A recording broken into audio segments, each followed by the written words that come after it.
சிந்துபாத் புகழ்பெற்ற கடற்பயணி. எந்த ஆபத்தையும் பயப்படாமல் எதிர்கொள்வான்.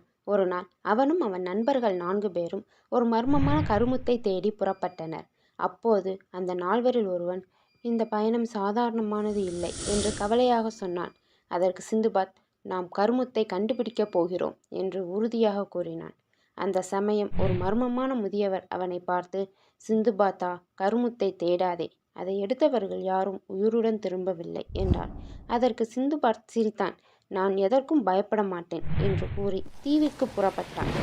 அவன் தெரியாமல் மிகப்பெரிய ஆபத்துக்குள் சென்று விட்டான். அந்த மர்ம முதியவர் ஏன் கருமுத்தை தேடாதே என்று கூறினார்? அப்படி அந்த தீவின் மர்மம்தான் என்ன? கருமுத்து கிடைத்ததா இல்லையா? இது போன்ற சுவாரஸ்யங்களை தெரிந்து கொள்ள கதையை இறுதி வரை பாருங்கள். சிந்துபாத்தும் அவனது நண்பர்களும் அந்த மர்ம தீவுக்கு படகில் புறப்பட்டனர். அந்த இரவு நல்ல மழை பெய்து கொண்டிருந்தது. கடலில் பெரிய புயல் எழுந்தது. சிந்துபாத்தின் கப்பல் தானாகவே அந்த மர்ம தீவுக்கு அடித்துச் செல்லப்பட்டது. அந்த தீவை அடைந்தவுடன் அவர்களில் ஒருவன் வரைபடத்தை பார்த்து, இந்த தீவு வரைபடத்தில் கூட இல்லை என்று ஒருவன் பயந்து கூறினான். அப்போது தொலைவில் ஒரு பழைய மனிதன் நின்றிருந்தான். அவர் மெதுவாக சிந்துபாத்தை பார்த்து, உங்களை இதுவரை அழைத்து வந்தது கடலா, இல்லை நீயாக வந்தாயா என்று கேட்டார். அதற்கு சிந்துபாத் குழப்பமாக, ஏன் இப்படி கேட்கிறீர்கள் என்று கேட்டான். உடனே முதியவர் சிரித்துவிட்டு, இங்கே வந்தவர்கள் யாரும் திரும்பி போனதில்லை, நீயும் போக மாட்டாய் என்று அச்சுறுத்தினார். அதற்கு சிந்துபாத் எதற்கும் கலங்காமல் மேலும் நடக்க தயாரானான். அந்த முதியவர் எவ்வளவு தடுத்தும் அவன் நிற்கவில்லை. காட்டிற்குள் சென்று விட்டான். தீவுக்கு நடுவில் சென்றபோது மழை நின்றது. காற்று அடிக்கவே இல்லை. மிகவும் அமைதியாக இருந்தது. ஆழமான அமைதி. அங்கே வீடுகள் இருந்தாலும் மக்கள் இல்லாமல் கைவிடப்பட்டிருந்தது. மக்கள் அனைவரும் சிலைகளாக இருந்தனர். அவர்களின் முகம் பயந்தது போலவே இருந்தது.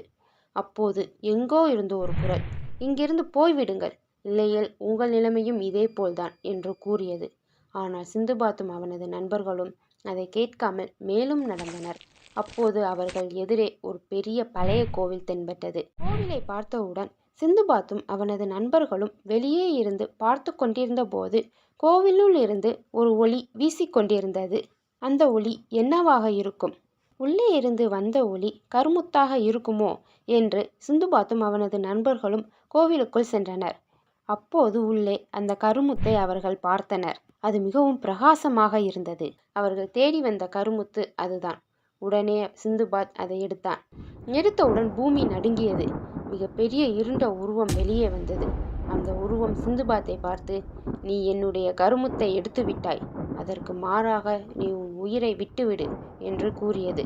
சிந்துபாத் திரும்பி பார்த்தான். அவனுடைய நண்பர்கள் ஒவ்வொருவராக கல்லாக மாறத் தொடங்கினார்கள். அப்போது சிந்துபாத் அதிர்ச்சியில் பயந்த வண்ணம் திரும்பி சுற்றி பார்த்தான்.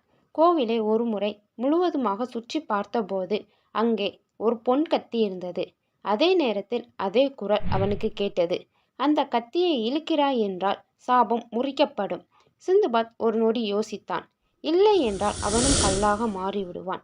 தன் முழு சக்தியையும் பயன்படுத்தி கத்தியை பிடித்து இழுத்தான். அதனை முழுவதுமாக இழுத்து விட்டான். அந்த உருவம் கர்ஜித்து மண்ணாக காற்றில் பறந்தது. கல்லாக மாறிய நண்பர்கள் அனைவரும் மீண்டும் மனிதர்களாக மாறினர். சிந்துபாத் மிகவும் மகிழ்ச்சி அடைந்தான். அந்த நேரம் தீவு அழியத் தொடங்கியது. அவர்கள் அனைவரும் விரைவாக புறப்பட்டனர். அந்த நேரத்தில் தீவும் மூழ்க ஆரம்பித்தது. மிகவும் விரைவாக ஓடி அனைவரும் கப்பலை அடைந்தனர்.